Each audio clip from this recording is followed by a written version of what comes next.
leitores e leitoras da Palavra de Deus, a Bíblia Sagrada. Você está no canal do Padre Luiz Paulo, Atitudes e Palavras. E eu sou o Padre Luiz Paulo. E quero lhe dizer que estou muito feliz tendo você aqui comigo. Se você já é inscrito, muito obrigado, que Deus te abençoe. Se não, que tal se inscrever agora mesmo? E ao se inscrever, claro, acione o sininho para receber todas as notificações. Não se esqueça de deixar o seu like e também fazer os seus comentários nas postagens, tá? Eles são muito importantes para a divulgação do canal e também do conteúdo.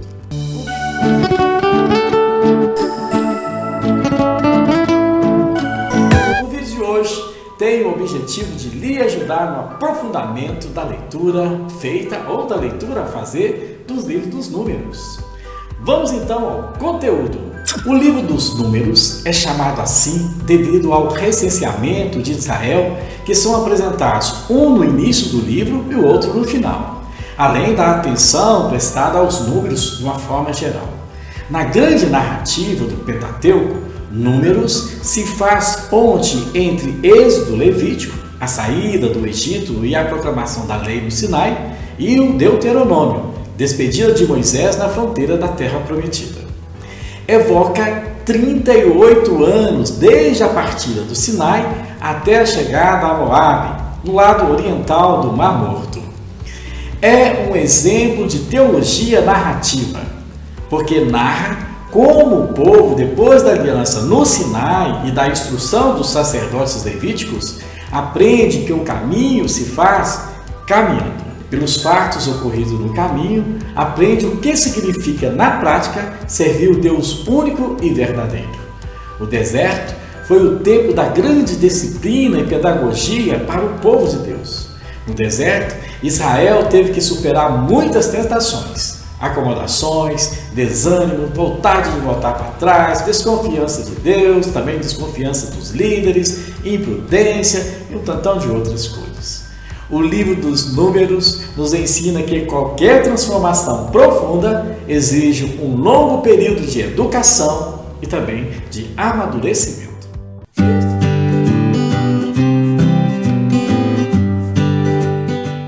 Capítulo 1, versículo de 1 ao capítulo 10, versículo 10.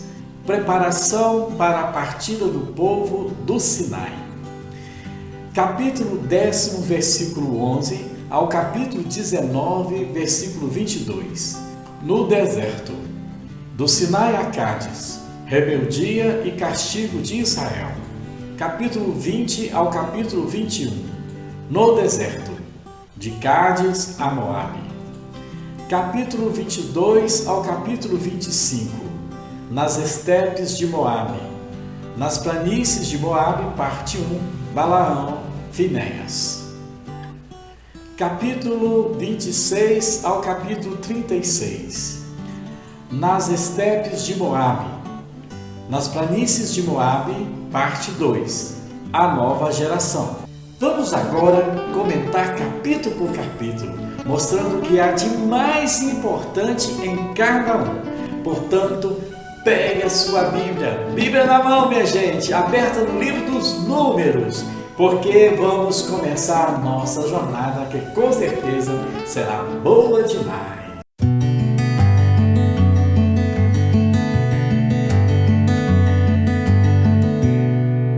Um povo se organiza. Preparação para sair da região do Sinai, onde foi recebida a Torá, ou seja, a lei, a instrução para pô-la em prática durante a travessia, os acampamentos e também depois, ao entrar na Terra Prometida.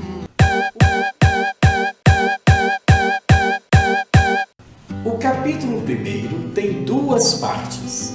Na primeira, apresenta o primeiro recenseamento, cujo objetivo é organizar o povo, preparando-o para a luta, pois terá que enfrentar aqueles que não querem viver segundo o projeto de Deus. E no meio do povo que se organiza, Deus está presente na tenda do encontro. como aliado que sustenta e dirige a luta do povo. Na segunda parte, saberemos por que os levitas não foram recenseados para a batalha, pois estarão a serviço do culto. No capítulo 2, vemos um Israel ideal, acampado conforme os 4 ventos em torno da morada. O povo organizado que se põe em marcha é exército que sai para enfrentar o inimigo. Ao mesmo tempo, é uma procissão. Nota-se que os levitas e sacerdotes não participam diretamente da luta. Eles caminham com o povo, interpretando e estimulando a luta. O capítulo 3 tem 3 partes. A primeira mostra que são os levitas, auxiliares dos sacerdotes aaronitas e substitutos dos primogênitos de Israel. Na segunda parte, veremos que os levitas recenseados da parte são designados como carregadores do santuário móvel, ou seja, a tenda do encontro. E na terceira parte, saberemos que os levitas tomam o lugar dos primogênitos para serem consagrados ao Senhor. Quatro partes compõem o capítulo 4. Na primeira parte, veremos que, dentre os 3 grupos de clãs levíticos, os descendentes de Caate são instruídos a transportar a tenda e os objetos sagrados. Entre o anúncio da tarefa dos caatitas e a descrição de seu trabalho, está inserida a atividade dos sacerdotes aaronitas, para envolver com peles os objetos a serem transportados, pois só podem ser tocados por eles. Na segunda parte, veremos que os responsáveis pelo transporte das cortinas da tenda do encontro são os descendentes de Gerson.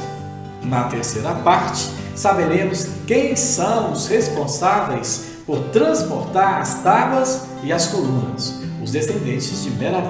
E na quarta parte, fala do recenseamento dos levitas em função. Apresenta números do censo de Caate, Gerson e Merari. O capítulo 5 tem 3 partes. A primeira fala da exclusão dos impuros. A medida visava proteger o acampamento. Mais tarde, tornou-se uma regra social que excluía os pobres e os doentes do convívio social. A segunda parte mostra que qualquer prejuízo causado ao próximo é ofensa contra o próprio Deus. Ambos devem ser reparados. E na terceira parte, veremos um meio da mulher se defender da suspeita do marido.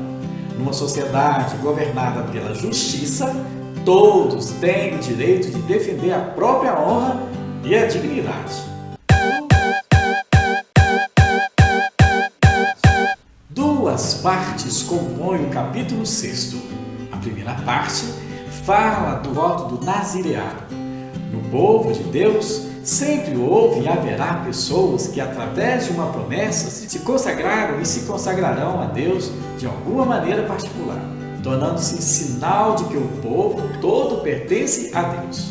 O narizeu faz voto de separar-se de qualquer produto da videira e de deixar o cabelo crescer, até oferecer o sacrifício do fim do nazireado.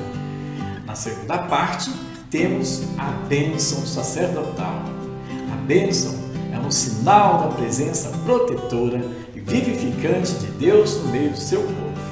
O tratamento do singular dirige-se ao povo como comunidade, os filhos de Israel. O capítulo 7 tem 2 partes. A primeira fala das ofertas para a dedicação do altar. No caminho, Moisés instala a tenda e o altar com o rito da dedicação. A descrição repetitiva reproduz a procissão litúrgica. A segunda parte, veremos que na tenda Deus fala a Moisés. Terminada a procissão da dedicação, Moisés entra na tenda que ele ergueu e onde encontra Deus, que lhe fala. Duas partes encontramos no capítulo 8. A primeira fala do candelabro. O candelabro, com 7 lâmpadas que ardiam continuamente, é símbolo da luz do Senhor espalhada pelo mundo todo. O número 7 é símbolo de totalidade. E a segunda parte fala da purificação dos levitas. Os levitas, não sacerdotes, manejam coisas santas, situando-se entre o povo e os sacerdotes aaronitas, os quais efetuam as ações santas. O capítulo 9 contém 2 partes. Na primeira, veremos qual a data da Páscoa e o seu rito. O texto reflete os tempos em que a festa da Páscoa já se havia distanciado de sua significação original, que era comemorar a libertação do povo do Egito. Os versículos 10 a 14 mostram que já estamos numa época em que muitos têm de viajar para celebrar a festa em Jerusalém. A segunda parte fala da presença de Deus na caminhada do povo. A nuvem luminosa é símbolo da iniciativa de Deus que protege e guia seu povo pelos caminhos da história. O povo não age por iniciativa própria, mas obedece a Deus e analisa os acontecimentos, procurando neles o momento oportuno que Deus lhe dá para agir. Encontramos 3 partes do capítulo 10. A primeira fala do toque da trombeta. O toque da trombeta lembra as principais atividades do povo de Deus: reunir para tomar decisão em comum, colocar-se em marcha na história, partir para a luta e celebrar o seu Deus.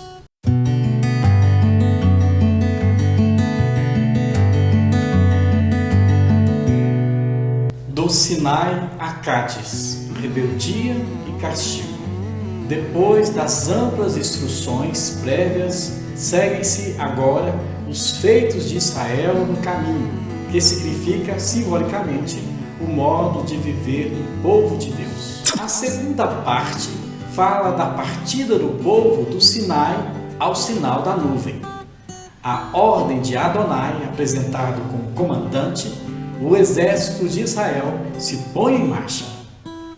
Na terceira parte, perceberemos que um homem guia o povo, mas é Deus que o conduz. A arca do testemunho, sinal visível da presença de Deus, lidera o povo na travessia do deserto. 4 partes compõem o capítulo 11. A primeira fala da murmuração de Israel contra Deus. O povo fica com saudade do Egito. O desejo de bem-estar fácil causa a tentação de querer voltar à servidão anterior. A segunda parte fala da queixa e dúvida de Moisés.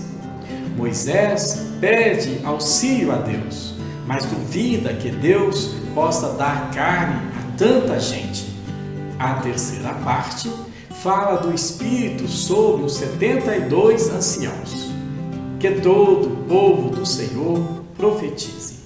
E na quarta parte, veremos que, pondo o povo à prova, Deus satisfaz o desejo desmedido, mas também o corrige.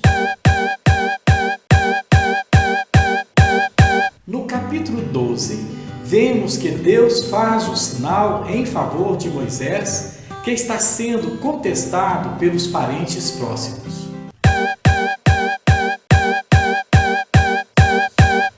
No capítulo 13, veremos a missão dos enviados para espionar a terra de Canaã.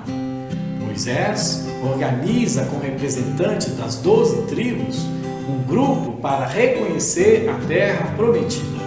Terra boa, porém difícil de conquistar. Destacam-se o judaíta Caleb e o efraimita Josué, assistente de Moisés. O capítulo 14 tem 3 partes. Na primeira, veremos que, diante da descrição da terra boa, porém perigosa, o povo murmura e quer voltar ao Egito. Josué e Caleb conjuram o povo a confiar no Senhor, mas o povo se volta contra eles. Quando então aparece a glória de Deus sobre a tenda, Moisés intercede, lembrando seus grandes feitos, sua paciência e misericórdia. Na segunda parte, Deus perdoa, mas não deixa de corrigir. A geração que saiu do Egito não entrará na terra prometida, a não ser Caleb e Josué. E na terceira parte, o povo se converte só pela metade, prontifica-se para lutar, mas não aguarda a palavra de ordem do Senhor. No capítulo 15, encontramos 4 partes. Na primeira, antes do povo continuar a caminhada, recebe novas instruções da Torá. Na segunda parte, veremos que nem todas as faltas são voluntárias, mas todas as faltas, também as involuntárias, tornam impuro e exigem o rito da expiação. Na terceira parte, tem um exemplo de transgressão do sábado, o apanhar lenha. E na quarta parte, fala das borlas na veste, o próprio vestuário serve para lembrar a lei. O capítulo 16 tem 2 partes. A primeira fala da revolta de Coré, Datã e Abirã. O episódio é complexo. Mistura a história da revolta do levita Coré com as dos rubenitas Datã e Abirã. Na segunda parte, Deus castiga a revolta de Coré e dos levitas, que oferecem um sacrifício de incenso ilegítimo. O capítulo 17 tem 4 partes. Na primeira, veremos que os incensórios queimados pelo fogo celeste são transformados em revestimento do altar, em advertência contra a profanação. Na segunda parte, veremos que o incenso oferecido de modo santo pelo sacerdote Araão aplaca a ira do Senhor. Na terceira parte, fala do sinal da eleição de Araão e sua casa. A casa de Araão, em si menos importante, passou a dominar a tribo de Levi. E na quarta parte, veremos os deveres dos sacerdotes e levitas. Os sacerdotes aaronitas, com a ajuda dos levitas, devem, pelos ritos adequados, proteger o povo contra a santidade perigosa. Distinguem-se as funções dos levitas em geral e as dos sacerdotes aaronitas. 2 partes tem o capítulo 18. A primeira fala da parte que cabia aos sacerdotes, as primícias e as partes reservadas ou tributos dos sacrifícios. A segunda parte relata que os levitas não têm terra, nem oferecem sacrifícios. Devem viver dos dízimos, que são equiparados aos tributos, partes reservadas dos sacrifícios. O capítulo 19 tem 2 partes. A primeira fala da água da purificação ou água lustral, preparada conforme o ritual arcaico, a cinza de uma novilha vermelha. A segunda parte trata do uso da água da purificação, no caso de contaminação por cadáver.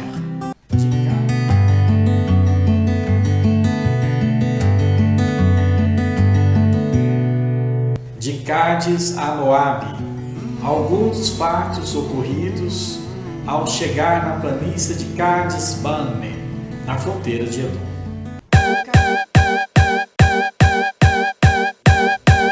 O capítulo 20 tem 3 partes. Na primeira, veremos o povo murmurando novamente. Moisés e Arão são proibidos de entrar na terra prometida. Na segunda parte, vê-se que Israel prefere dar a volta e não ataca Edom. A terceira parte fala da morte de Arão. O seu sacerdócio passa para o seu filho Eleazar.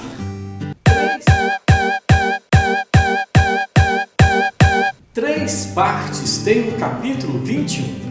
A primeira narra a vitória sobre Arad. Israel volta ao interdito às cidades vencidas. Na segunda parte, Deus castiga o povo com serpentes. Moisés suplica a Deus em favor do povo. Deus manda fazer uma serpente de bronze, símbolo de sua proteção que conduz o povo para a vida entre os perigos da caminhada. E a terceira parte narra a vitória sobre Sehon e Og. Israel se instala em Hesbom, terra dos amorreus.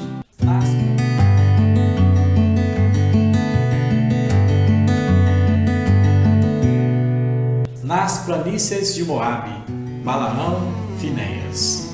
O povo se encontra nas planícies de Moabe, no além-Jordão, na altura de Jericó, porta de entrada da terra prometida. Passa por uma última preparação. Por um lado, o profeta pagão Balaão anunciando a grandeza do povo. Por outro, o sacerdote Finéias purificando o povo da idolatria.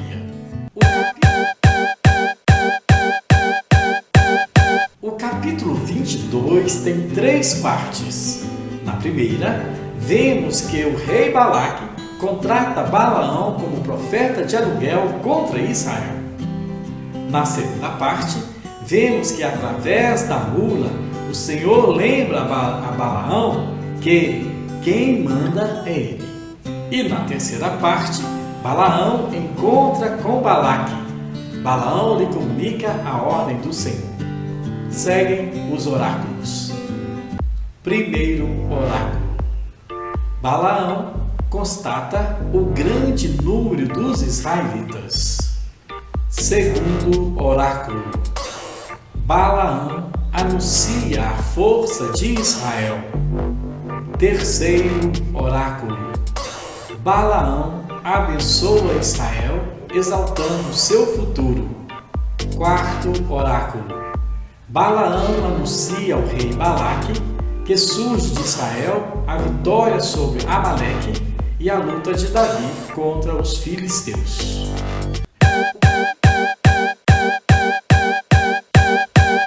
O capítulo 25 combina 2 histórias que exaltam o zelo do aaronita Finéias. O povo entregue à idolatria de Baal-Fegor e o caso de uma mulher madianita, resultando na ação punitiva de Finéias e na inimizade dos madianitas.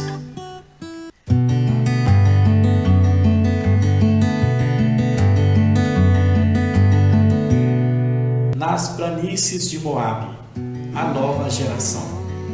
Na altura de Jericó, porta de entrada da terra prometida, apresenta-se a nova geração do povo para receber o ensinamento da lei, que antes não havia recebido.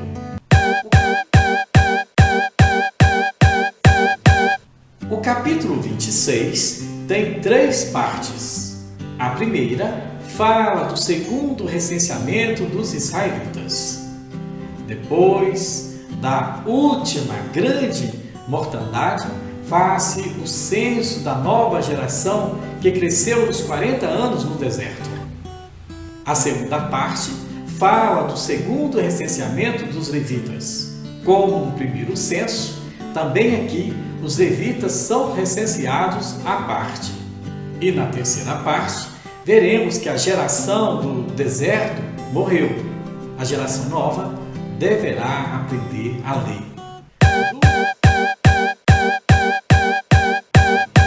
Duas partes tem o capítulo 27. Na primeira, veremos como resolver o caso da herança de filhas sem irmãos, para que não desapareça o nome do chefe do clã. As filhas podem ser herdeiras. Na segunda parte, veremos que Josué recebe a missão de Moisés. Na transmissão do cargo de Moisés a Josué, notaremos que o povo de Deus quer líderes humanos que devem estar submissos à vontade de Deus. Moisés roga pelo seu sucessor. O capítulo 28 tem 4 partes. A primeira fala dos sacrifícios diários, um cordeiro de manhã e um outro à tarde. A segunda, dos sacrifícios do sábado e da lua nova. A terceira parte, os sacrifícios da semana da Páscoa. E a quarta parte fala dos sacrifícios da festa de Pentecostes. Três partes tem o capítulo 29. A primeira fala dos sacrifícios da festa do 7º mês. A segunda, dos sacrifícios do dia do grande perdão, Yom Kippur. E a terceira parte, dos sacrifícios da festa das tendas.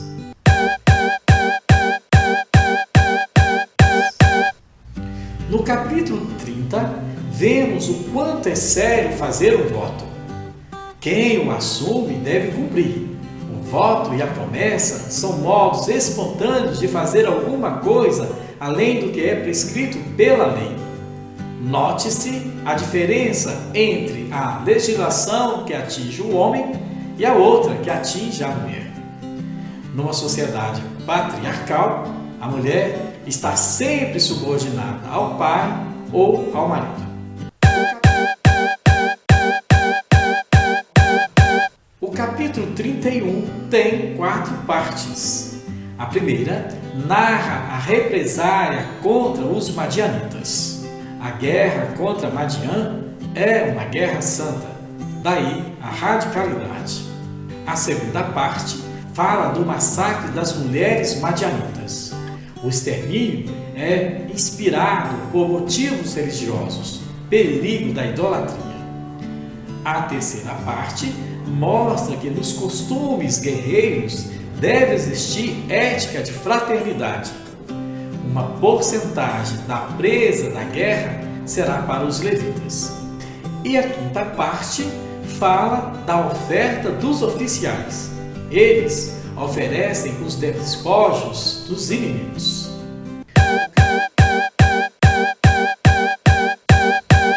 O capítulo 32 explica a instalação de 2 tribos e meia no Além Jordão. A margem oriental é a mais apta para o gado, que a margem ocidental, Canaã. Mas as 2 tribos e meia deverão primeiro passar para a margem oriental e lutar ao lado das outras tribos, para depois voltarem e tomar posse das terras de Galaade e Bazã, na margem oriental.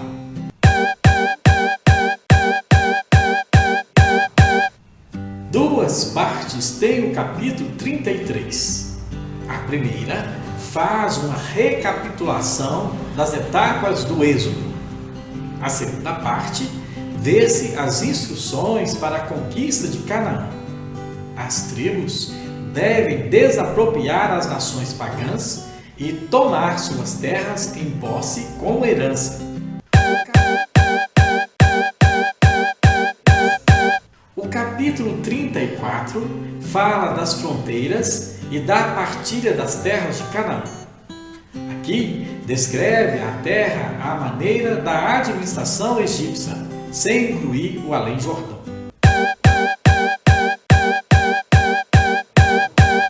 Quatro partes compõem o capítulo 35. A primeira fala das cidades levíticas. Como os levitas não têm território próprio, são-lhes indicadas cidades de residência e terrenos para os rebanhos e por todo o território de Israel. A segunda parte fala das cidades de refúgio ou de asilo.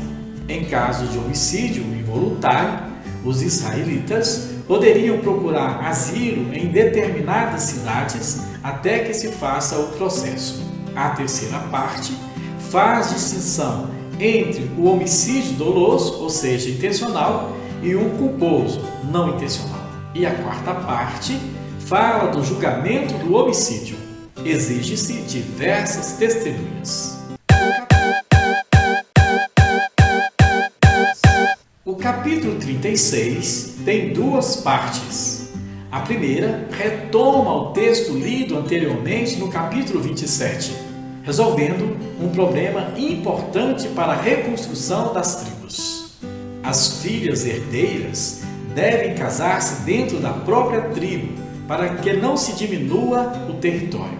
A segunda parte conclui o livro.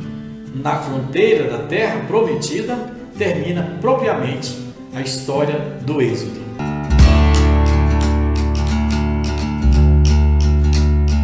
Espero que tenha gostado do aprofundamento do livro dos Números e que ele lhe ajude na compreensão das leituras. Que tal agora fazer o seu comentário a respeito do vídeo de hoje?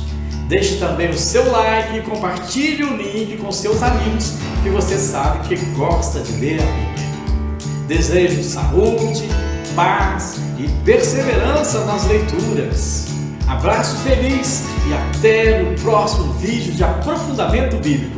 Muitas bênçãos de Deus para você e sua família. Amém, amém, amém.